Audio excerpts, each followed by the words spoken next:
Hey, what's up guys? Come back with another World of Tanks review. Now this tank review is going to be on the Soviet Tier 10 medium tank, the Object 430. Now this Object 430 is pretty close related to its two companions offered in the World of Tanks tech tree right now, the Object 140 and the T62A. Now just from, a standpoint of actually just looking at it, it has pretty much the same traditional style hull with the dome turret, as you may call it, as the 140 and the 62A do. So it does have a little bit smaller physique, but I'll get into the review and tell you guys how the changes are going to be happening and how basically this tank plays out and how it'll perform in pubs and clan wars and stuff like that. So without further ado, let's get started. Okay, some of you guys may be thinking, why am I not making a comparison video between the 140, the 430, and the 62A? Reason why I'm doing that is because I already have a 140 and 62A comparison video. So I'm really just going to do this video and, compare it as I go along. So if you guys really want to check into the differences between all three of them, I'll have a link in the description by Rocket Brain Surgeon, which is a pretty good European player, as well as my video on the 140 and 62A. So if you guys are really looking for how they compare individually compared to each other, like I said, I'll have those in the description and you can watch this video to find out how the 430 is like. Alright, so to start, looking at the 430, just some preliminary things. It has a little bit smaller physique than the 140. It's a little bit shorter, a little bit thinner, and actually not quite a bit smaller, but also, yeah, smaller than the 62A. So right off the bat, we're going to be a smaller target, which is terribly, I don't want to say terribly fast, but it is pretty fast compared to the 62A and 140. Now, obviously, like I said before, it has the same, traditional style medium tank that the Soviets offer, which has the dome turret and the normal hull. However, it does feature a little bit more armor, which I'll get into next. So preliminary things, it does carry the same gun. It's just got overall the same look, and which is why the differences between these three tanks are not that much. They have their own little nicks and crannies that are different, and little accents that could be stood out. But for the most part, I'm just going to go ahead and say that if you guys have the 140 and 62A, you'll definitely know pretty much off the bat what you're going to be finding in the 430. Alright, so before I do anything, I just want to go into the tech tree and show you guys how pretty much the research line is going to be, and how you will, whether you want to go for the 140, 62A, or 430, how it'll plan out and how it'll look like. So, pretty much, I'll just say that if you have the 62A and 140, it's definitely worth getting the 430, just to say, pretty much you have all three Soviet mediums that are currently offered. And there's going to be an addition, with the clan wars and blah, the freaking campaign with the 907. However, just non-premium tanks, all three tier 10s are pretty fun to have. So, without further ado, here we go. Up from the medium branch, you start off at the MS1, obviously, which is the tier 1, and you have two choices here. Now, you end up going to go back to the T34 as a tier 5 medium tank. So for the low tiers, which, I don't want to get too into, but it is what it is. So you have two specific miniature lines, I guess you'll call it. One being the light tanks, the BT2 to the A20, which the A20 gets the scout matchmaking, or you can go the more armored little medium tanks. They start out as light tanks, but they get to medium tanks once you get to the T34, but they have more of a medium style playing. So the MS1 goes to the T60, which is more of a autocannon, or you could use the 37mm that's also on the BT7, but I suggest you guys actually go through this line, the T60 through T80 tanks, and then back to the T34, just because it gets more of a medium style gameplay, and you'll learn that early on. Now, on from the T34. To get the 430, you have to go through the A43, which is pretty much another T34, just with a more spammy gun, which I use the 57, and a lot more speed. Think of it as a big T50-2. Now, on to tier 8 is the A44. This is a very fun tank, in my opinion. However, its gun handling is absolutely horrid. The only thing about this is it gets you prepared for the line from tier 8 through tier 9, which is the rear turreted medium tanks that have a little bit more armor and a smaller profile. So the A44 uses a 107 that is more of a KV you know, a KV-5 gun or a T-150 gun, stuff like that. So it has the alpha of a heavy, which is really convenient. So onto Tier 8 is the Object 416. Now this pancake tank, as many people call it, is pretty much a T-54 with a rear turret and way faster at Tier 8. So it's a great tank. It almost plays like a massive ELC AMX, as it has relatively little hull armor, okay turret armor, but it has, you know, the semi turret where it does have a turret, but it does not go full 180 degrees. Either way, and you know, it's more of like a tank destroyer type gameplay, snipe, scout, stuff like that. Now onto the Tier 9, the Object 432. This is a T-54 with a rear turret. That's pretty much exactly what it is. It's got great turret armor, great hull armor, side scrapes very well, effective angling is really good. It does have a little bit less engine power and a little bit less you know, traverse speed, but it is a very quality tank and is very fun to play. So onto the Object 430, you know, we got it right here, and that's when you'll be researching the Object 430, you know, with ease, because the 432 is really fun to play. And I actually got it on track, which I believe just ended. So for you guys who have got this tank and don't know how to play it, and maybe you got it on track, that'll help out for you. So now we're going to get into the main characteristics of the tank, go over the armor, go over the gun, and stuff like that. Okay, so here we go. On to the 430. So the 430 is, like I said, pretty much a 140 or 62A. However, it has way better effective armor, and its playstyle allows you to be a little bit more aggressive. So here we have the main stats. Hit points is actually the worst out of the three, I believe. Actually, it's the same as the 140 and worse than the 62A at 1900 hit points. I believe it used to be 1850, but they buffed it up to 1900 with this patch, so it's in line with the 140. Now the engine power is 580 horsepower. However, it does weigh less at 35 tons, I guess I'll say, yielding, you know, pretty much a 14-15 power to weight ratio.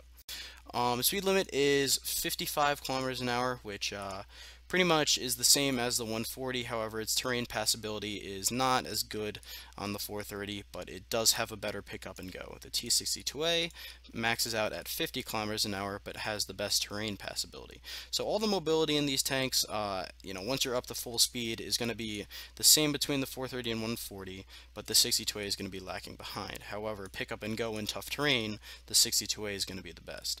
So 430 has very good pickup and go, good top speed. You know, if you're on good terrain, it's going to be a very quick maneuverable tank, and you won't have much to deal with there. Now, the traverse speed is very good at 52 degrees per second. That's the hull, so that's really good. That's I believe that's better than the 140. Actually, you know, it's about the same, but it's not much of a difference, and it's going to be very good for you. Now, the hull armor is where it really stands out. I'm going to go over the armor next, so we'll leave that off now. And I'll go over the gun in a little bit too. So turret traverse speed is a little bit lacking at 40 degrees per second compared to the rest of these tanks over here. You know, 62A at 48, Object 140 is about the same. However, this 430 has more dispersion, which I'll also get into next. So view range is going to be standard for a Tier 10 medium of the Soviet branch at 400 meters. However, the signal range is also lacking at 730 meters, which, you know, is meh. It's okay, but it's not as good as many of the other mediums, such as the 62A, which has a whopping 850 meters of signal range. But if you're playing it right, it won't be much of an issue. And now we'll get into the gun and armor. Alright, so we're going to go over the gun first, and it does carry the same gun as the 140 and 62A. However, it does have a little bit different in-game model if you want to check out here how the muzzle brake is a little bit longer on the 140 and 62A as sticks out a little bit more. However, that doesn't matter, and let's get into the actual stats.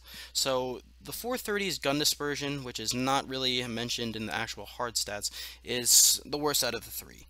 Now, snapshots are going to come easily, but they're not going to be as easy as the 140 or say even the 62A, which is just a snapshotting machine, and you could fire and hit targets 500 meters away on the move.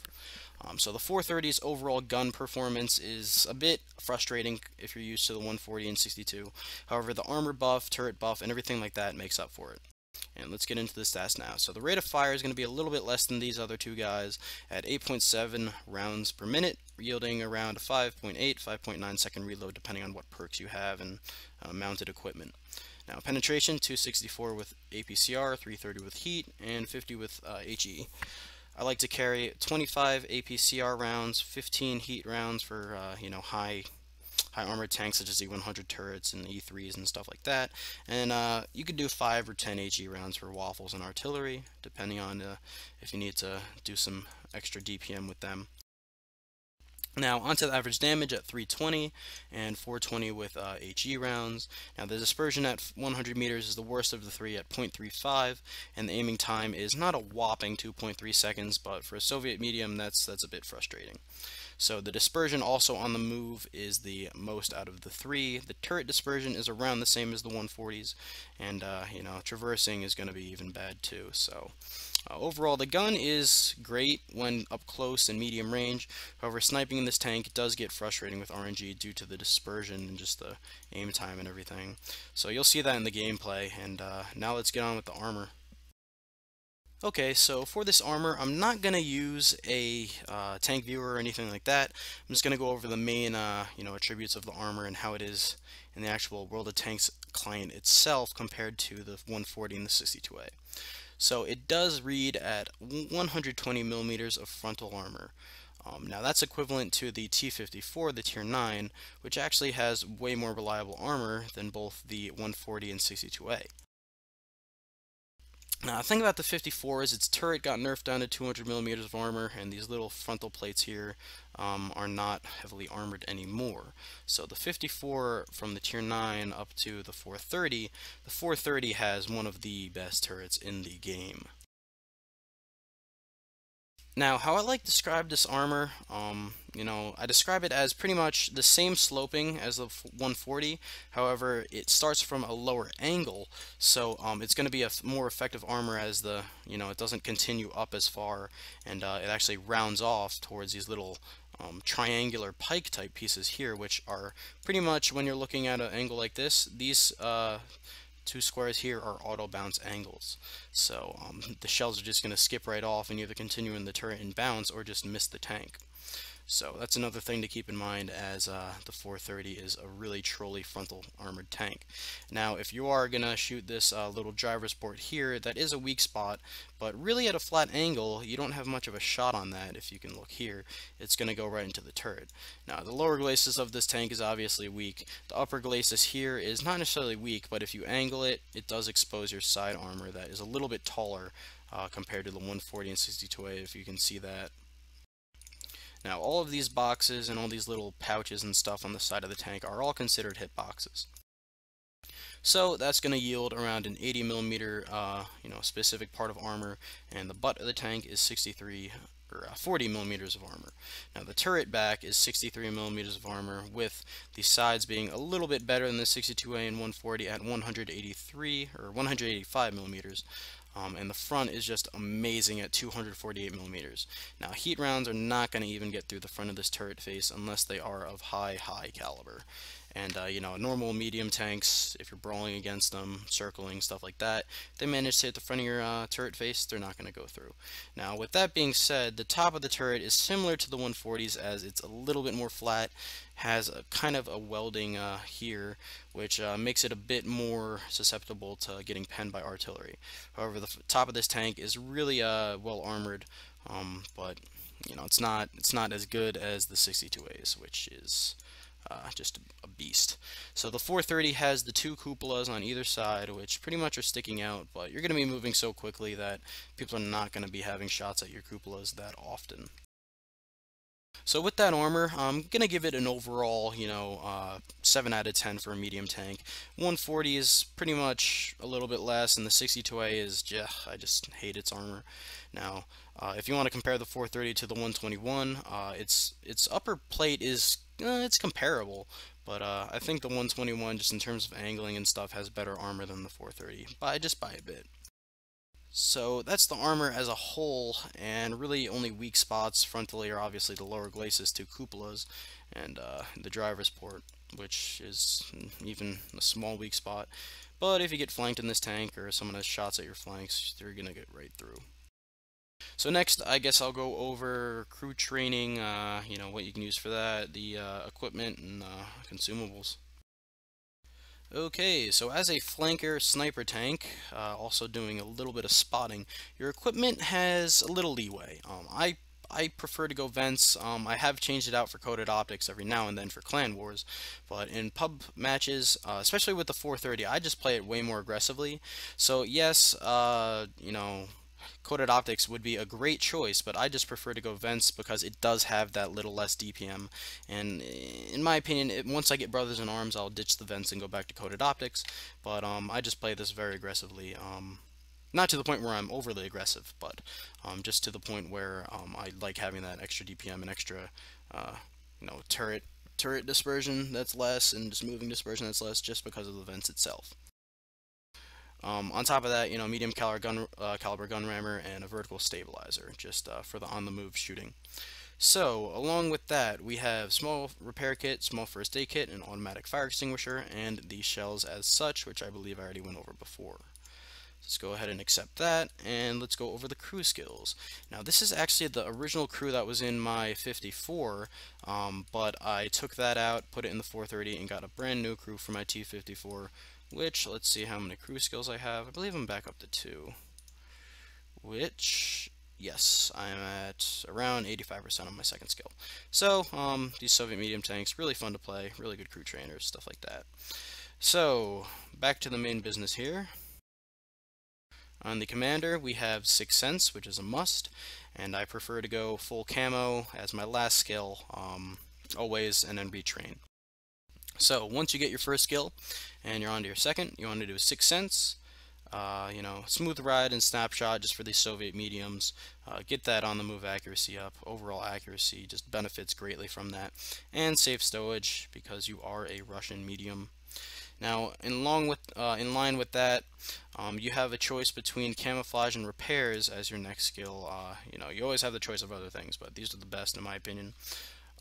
Which I chose to go camouflage. I retrained that for repairs later on, just because I found out that this tank actually has the best camo rating out of all the medium tanks in the Russian branch. So that's another plus on the 430, just because it is a bit smaller.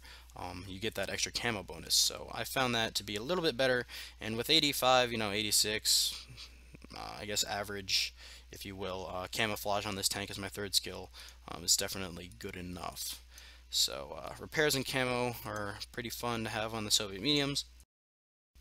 And if you get the camo and get a 4th skill, you might be able to ditch camo or repairs for brothers in arms, and that'll just make it even better.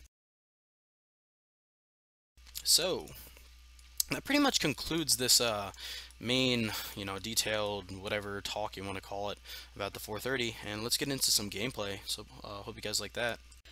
Alright, so the first gameplay which we have is a standard battle on Sand River. Now, this is actually, I believe, the second game I ever played in the 430, and that's not really saying much because it pretty much follows the same gameplay as the 62A or 140, so yeah, let's get started. So towards the beginning of this match, I decided to go north because that's where mediums most likely should go, and due to this thing's kind of sideways gun depression, if you will, towards where I'm kind of aiming right now with my turret, the gun depression is around -6 degrees of gun depression, so it's actually going to be workable on these hills towards mid. By the looks of it, our bat chat already is coming north. He's going to support up here, hopefully, and we'll see how things go. So I'm pretty much, playing around with this tank. It's pretty new, so I'm just seeing how the gun depression is, working up a bit of a speed here, and I stopped to take some shots on those mediums. However, they do crest back down, and I did not get spotted. So I'm going to work my way back up, and hopefully hook up around with this 57 and 430 V2. So as you guys can see, this tank gets up pretty quickly on this type of terrain here on Sand River, so it's quite a agile tank, and it's really well moving here. So they do have a couple other heavies here, and I am going to see if I can get into a flanking position as this E100 kind of stops here to let me shoot into the side of his turret. So with that, I get spotted, decide to crest back down as this E5 wants to crest up, and I do shoot him in the lower hole. He shoots me once. Not a good trade of HP there, but due to me pretty much making him stay out there a long time, he does get shot a few times by my friendlies. So we do have a Leo PTA flanking us, as I need to go find some cover here, as I'm pretty much out in the open, and use my mobility to my advantage here. So the 430 takes a shot from the PTA. Not sure if that was aimed at me, but I do take a little bit of a snapshot there, as RNG actually helps me out here. So here we go, aiming on the Leo PTA, and that's the RNG for you on this tank. The dispersion is meh, you know, it's frustrating. It does expand a little bit more than 62A, and you know, you see there that I actually rushed my shot because I'm not really used to it. And I do get a no damage pen on the PTA, probably a crit on like its driver or something. Not really sure why that happened. Again, with the frustrating sniping of this tank.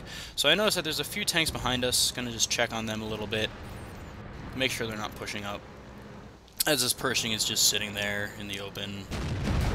And apparently he kills our 430 V2 because the 430 whiffed the kill shot. So that's not really good play by him, but I'll hopefully be able to make up for his mistakes.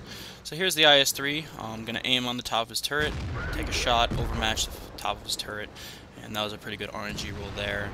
As the Tiger 2 takes a shot at me and he gets lit up, so I'm going to be able to DPM him down. So then again, hit him in the gun as the aim bloom circle. Like I'm pretty much rushing all these shots because I'm so used to it aiming in faster that I'm not able to compensate for it because it is a new tank to me. So by the end of this game I get used to it, and it's just you know, it's frustrating at times with the bouncing, as you can see there in the turret face of that Tiger 2. So he jumps into the dip, not really sure what he was trying to accomplish there. He could have just backed up and got back into cover, maybe took one more shot, but instead he damages himself and jumps into the ditch. So here I have complete ass shots on these two heavies as the E100 turns his turret. Got to get back and recrest over the hill some other way. So, looks to me like they went unspotted, so I'm not even going to try and proxy light them because they do have a few unspotted TDs and tanks up north where that Leo is. So Leo takes out our T-57 and our north is going to fall. So we have one autoloader, looks to be on reload, so I'm going to have to try and whittle down these other tanks. So shoot this Wheezy in the side, and looks to me like the autoloader is able to reload in time to kill the PTA, as I need to shoot this E5. So I do get a few really good bounces there, just showcasing this thing's upper plate, you know, how it's way better than the 140 and 62As. So E5 whiffs another shot. I'm not going to shoot him, so I shoot the autoloader, try and get a track shot, but I only do damage, but I don't track him. So E5 able to take out some of his HP, as me and this other E5 are pretty much dominating this one flank. Now there is an E100 behind us, and I noticed that right now, as I'm trying to you know, get around, maybe throw off his shot, and I do get the track shot, so that's great for that. And now we're able to just DPM him the hell down, as we have 4 tanks pretty much shooting at him in all directions. So I do try and shoot him here, get a shot in the side, and I'm waiting for someone to get the kill shot, as that does happen. So we pretty much were able to, you know, isolate this top force for them, and pretty much let them come down into a trap, as we owned the whole middle of the map, and that Tortoise I'm sure got some good shots up north too, as we wanted them to pretty much go into our trap, as they took out that 54E1 and just YOLO'd into us. So here we go, trying to take a little rolling out session now with this other 430, and he switches to heat rounds, so I'm gonna have to have a little bit of trouble here. Now this showcases the thing's friggin' amazing frontal armor when angled, as I'm trying to just get any type of shot I can at him, because he does have way more health, and you know, I do get a cupola shot there, but you know, I've lost a lot of health with this pretty much juke out session with this 430, and if it wasn't for this Wheezy 132, I wouldn't be able to take out this 430, and I probably would have died anyway. So there's that RNG for you. I miss his ass, as I had a complete shot on him and it just whiffs. So the Wheezy does take out one more HP of him. I do have more HP than the 430. He must high roll in order to kill me, but I'm not gonna chance that, as our south is holding, but if they end up losing, we can potentially lose this game. So I'm just gonna juke it out with him. Hopefully Artie will shoot him, but by the looks of it, he's gonna charge me. So I get my heat shells ready, and I'm gonna try and shoot him in the turret face, or you know, something to get a good shot on him, as our Artie misses him. So if he peeks out, I'll shoot him in the cupola, try and get a good shot on him. As by the looks of it, our Artie just keeps failing, so I'm gonna get a better position on this hill, be able to kind of hold down, because he doesn't have the gun depression to shoot me. So I'm going to use the side of my tank, use my sideways gun depression, wait for Artie to hit him, but he misses too. So now we have a Tortoise coming up behind him, and he's pretty much going to try and bug out as he knows that he is completely screwed. So Batchat misses all 4 shots, and I'm kind of pissed at him as I'm just typing in chat now like, what the hell, dude, come on, it's wide open shots, you missed them. But 430 tries getting the hell out, take a shot, and the RNG fucking fails again. So I kind of had to rush that shot as he shoots the front of my upper plate and bounces. Pretty got a lucky bounce there for me.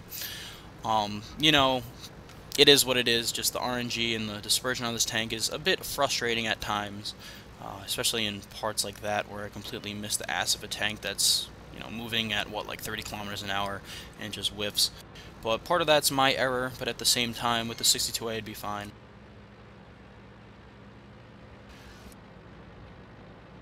Alright, so pretty much this just wraps up this game, and you know, with the end of that 430 being killed, they pretty much have no defense left. So all they have is artillery and a tank destroyer as our team pretty much cleans stuff up. So I'm gonna go ahead and fast forward this as the Jagdpanzer U-100 dies, and I get a nice snapshot on that Artie, and he gets ammo racked for the end of the game. So there's his turret, goes flying off, little fun visual for you there. So that's pretty much this game. We'll have the after battle reports next, and stay tuned. Alright, so here we have it, the after battle reports for that specific game on Sand River. By the looks of it, I think I got a credit bonus there or something like that. And actually, no, I did not. This was pretty much on the on-track. Right after I bought the tank, there was still a few days where the on-track was in effect, so I was able to make a whopping 155,000 credits, netting me a total of 93,000 credits, rounded off. You know, I did spend around 40,000 on the gold rounds and ammo resupply, and around 20,000 on repair. But I did survive the game, do 5,061 damage, penned 18 out of 22 direct hits, missed 6 times. Got 2 kills. I believe I got Confederate medal. Yes, I did, because I damaged 9 tanks which are subsequently destroyed by other tanks. And the 2 tanks which we were able to kill are the WZ-132 and the Object 430, which I kind of juked it out with at the end, which was not really good play by me. But our scout tank was able to shoot him, so I could get the kill shot later on. So that's pretty much it. I mean, looking at the team scores, there's not really anyone who really stood out on the enemy team. I mean, almost 5,000 damage for the Jagdpanzer, that's pretty good. But their 430 did okay.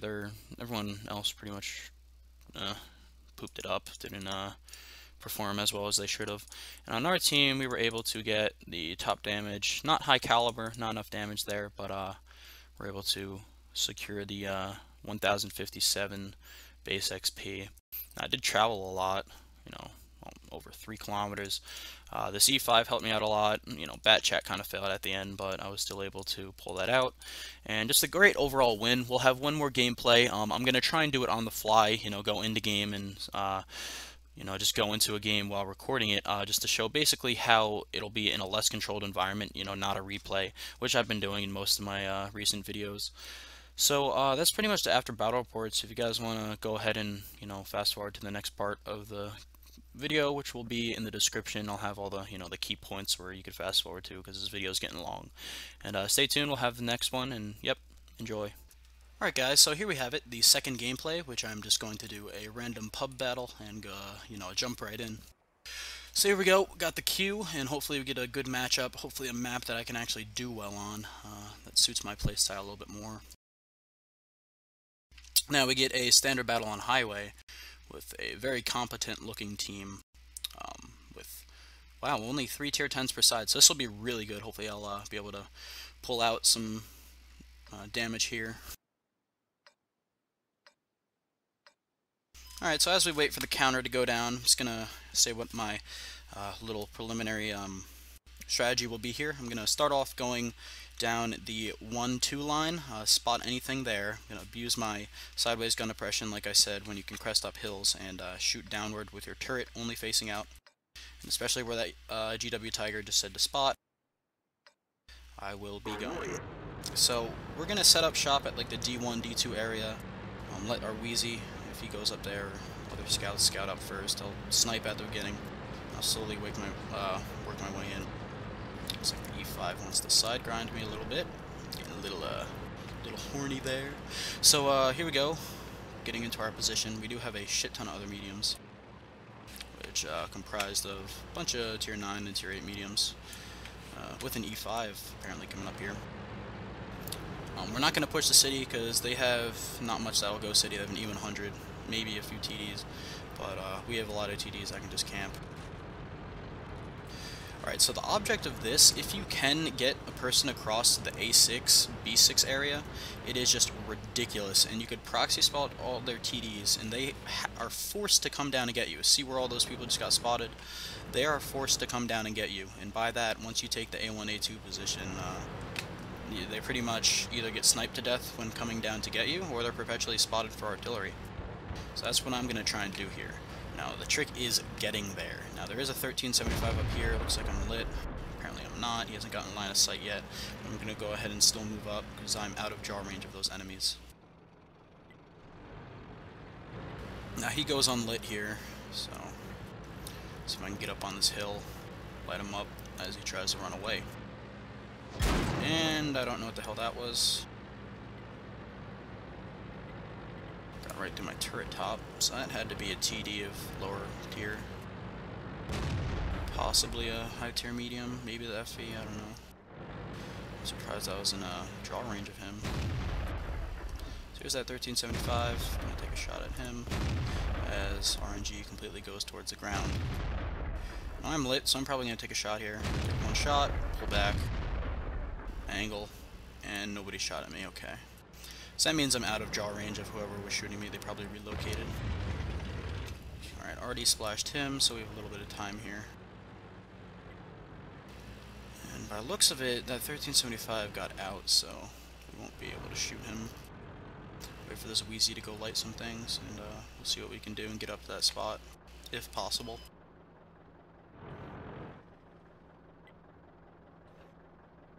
So Wheezy down south needs to die, and yes he did. Alright, so I'm going to go ahead. Looks like there's a few... Oh, it's the ISU and the active. Okay. So here's the ISU in our view range, and he's dead. Move up a little bit. And you get to that house down below. Might take a shot or two doing it, but it'll be worth it. Because I need to get up to that position and secure it. Alright, so we made it. There's a T95 over here. The better target being the Yag Tiger. Aim in, take a shot, get a very nice roll there of 372, and now we're gonna hopefully get shots at this T95, who RNG will have to help me.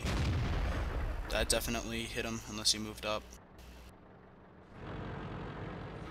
Now here's the part where I'm actually gonna go ahead and go back to base, because we have the north completely satisfied here in terms of aggression. Come on, type, let me shoot him. Thank you. One shot in the 1375, just get that damage, and now we're going to go back to base.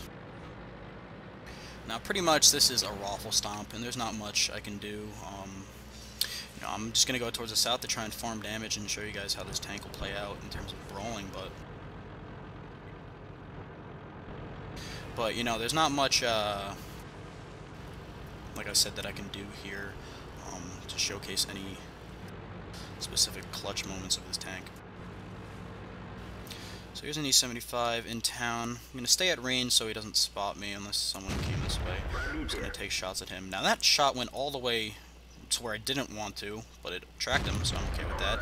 As that shot again went towards the bottom, and there's this thing's accuracy for you.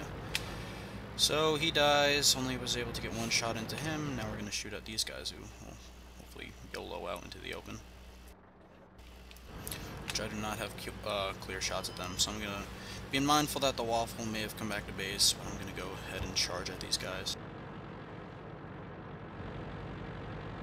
I'm going to be aiming for around 2k damage, because that's my average, but no promises on getting that here. There's a lot of HP down here that I can potentially take out, but you know, my DPM's good, but other teammates are going to take them out too. So I really wish that E3 would go find that waffle, because the worst thing that can happen is me getting clipped out by a waffle here. But, you know, whatever, take my chances. Waffle's going that way, he's full health. I'm gonna get down to this ridge and circle jerk these guys.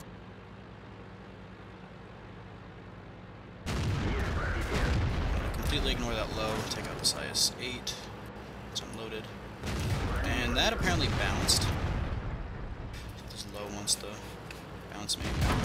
Take out the IS-8, which was a little bit in there. Shoot this low on the deck. And there we go. Engine shot. Here comes this Waffle. Gonna switch to HE, try and break that 2k damage mark as he's slowly dying. By the looks of it, I might be the first one there, so see what we can do here.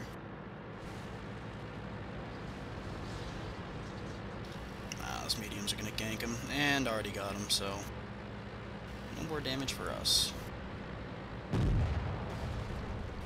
Alright, so that just shows pretty much how this tank can flex, I guess, you know, in this gameplay. All the way from up north to down south on the complete other side of the map. So, here's the after battle reports. I'll just show you guys, you know, around 1500 damage. You know, it was a complete raffle stomp, so I didn't really have much time to even get any damage with this Wheezy with almost 6k spotting damage. Now, like I said, distance traveled 2.64 kilometers. It's a really big amount for a map like Highway, and we'll do one more game. Hopefully it'll be a replay just to showcase a little bit more of this tank, as that kind of went pretty quickly. Like I said, it was a complete raffle stomp. There's the earnings and all that stuff. So, you know, okay game. You know, not much on the win 8 threshold, but just is what it is. At least it's a win. So stay tuned. We'll have one more gameplay, and yeah, then we'll take off after that. Alright guys, so here is the third gameplay for this 430 review. It is a standard battle on Runeberg. I'm platooned up with my friend Lewis Devlin from Kitty, Pipcac, aka Goon Clan. So pretty much what we have here is, like I said, a standard battle, pretty even in terms of win 8 and XVM. We're platooned in duo 430, so we're going to go ahead and take the field. Speed this up a little bit for time's sake. So we decide to go field. T-71 gets lit right off the bat by our T-71, along with a couple other things, which will soon hopefully be lit. So T-71's up here. I'm going to try and get a shot on him. Gun depression is not allowing me to. Try and take a snapshot here, however I miss. Now over there you can see an E5. Lewis does take the little cubby spot down the middle road, and he's giving me perfect shots on these E5. So E5 pulls back. M103 is able to get unspotted, and oh, there's a T30. So we're taking, like I said, flank shots at the C5, get a bad RNG roll there, and he gets lit on fire. So down goes the E5 and onto the M103.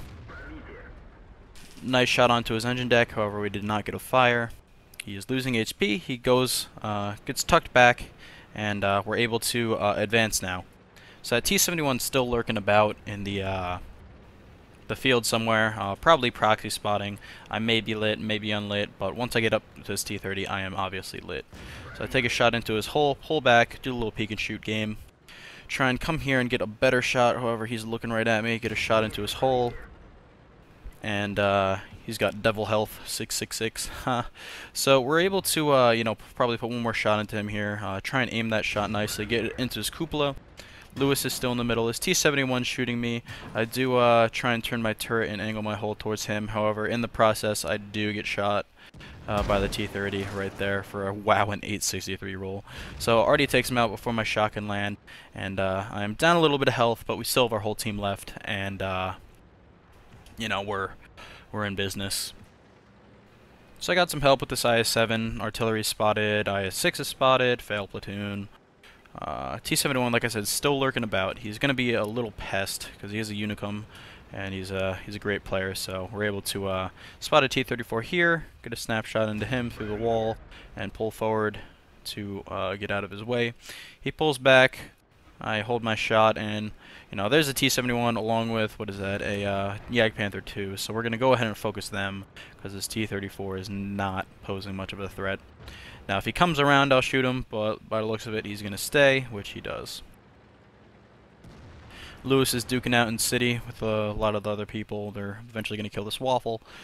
Take a shot into the Jagdpanther 2, land it. T-71's up and running. He's trying to get the hell out of there. Try and finish off this Jagdpanther. Instead, take a shot at the T-71. He goes unlit. I wonder if I hit that. However, I don't think I did. So on to finish off this T-34. IS-7's got point towards those other guys, so we put a shot into the T-34, let the IS-7 finish him off, and hopefully the T-71 will get lit in a little bit. So there's the little pesky T-71 again with his APCR rounds coming right through my hull. I unlight myself pretty much, and we were able to get into this open position here, and what do you know, the artillery is camping and unlit. So we don't have flank shots quite yet. There's still a couple other guys, and wow, a leopard. So what I do here, I miss a snapshot, and I pretty much don't know why I did this, but I was trying to see if I could pen with HE. You know, this game's already in the books. I already have 2,700 damage. I'm trying to pen him with HE to get that extra shot, of damage. However, it does not work. So I switch back to APCR, and I decide to shoot him down with my DPM.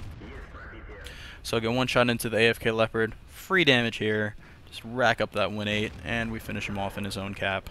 So artillery is still next to the T-71. Oh, there he is, next to the T-71. Take a shot at him. He does not fire, so we still have to play a little peekaboo here and make sure that we can kill the M53-55. Take a shot, shoot him through the rubble, and that pretty much seals this game. So I'm going to leave the IS-7 to get that T-71. He's one-shottable, and I'm going to go get some damage on this mouse and Jagdpanzer 100. Get some shots at the flanks of the mouse. Lewis gets killed, thus screwing us out of the Brothers in Arms medal once I kill this mouse, but it's what it is what it is. So mouse is not focusing me, IS-7 takes him down, Jagdpanzer kills our ISU, and more flank shots, nom nom nom, extra 1-8 for me. It is all good. So make sure Jagdpanzer isn't shooting at me, or even looking, because I don't want to get shot by him. That'd probably hurt a lot and kill me. So E75, face hugging the Jagdpanzer, not the smartest thing to do. However, he gets a low roll, and I'm able to help out this E75. Once again, trying to play with the HE rounds here. Can't even pen the back of a Jagdpanzer with HE. Can't even splash it because 100mm is what it is. And we get one more shot into him. Conqueror's trying to come here, steal my kill, simp me out of it. But my DPM's better than yours. Haha. So 5.4k damage, couple of blind shots probably. Great game to finish off this review.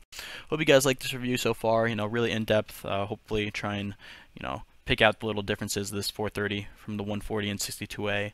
I'll have the after battle reports next, and we'll close off with some finishing touches. Alright, so here we have it, the after battle reports. 1600 experience with premium. Check out what we did here to the enemy teammates. If my mouse would work.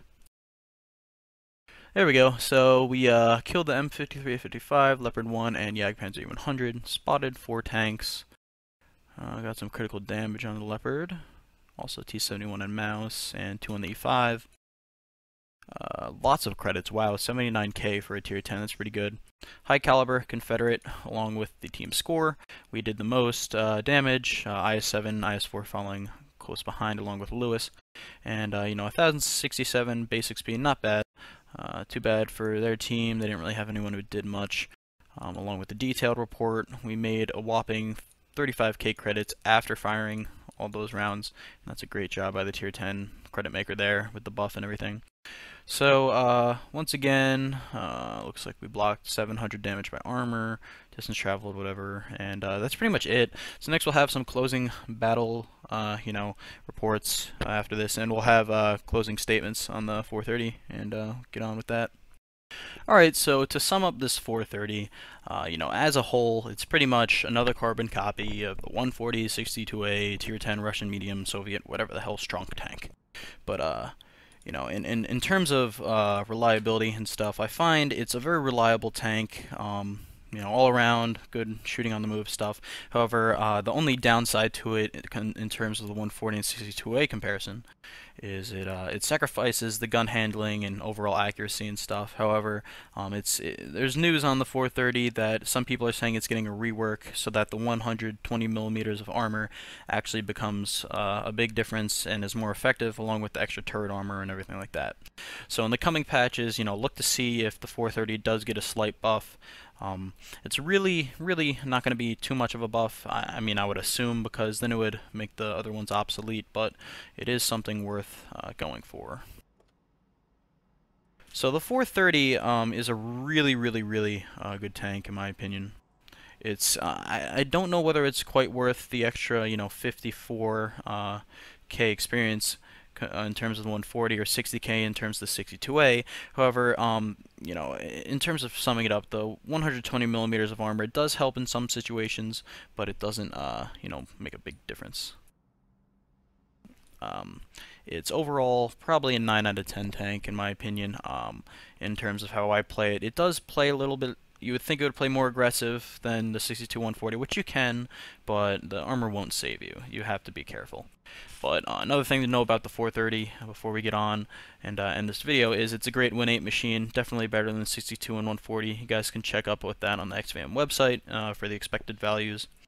And yep, that's pretty much it for this review. Hope you guys like it. Very informational, and I try to do my best in picking out those differences between the three tanks. And yeah, comment, rate, subscribe. Hopefully you guys will check soon to see if I have another video coming out. Yep, happy tanking.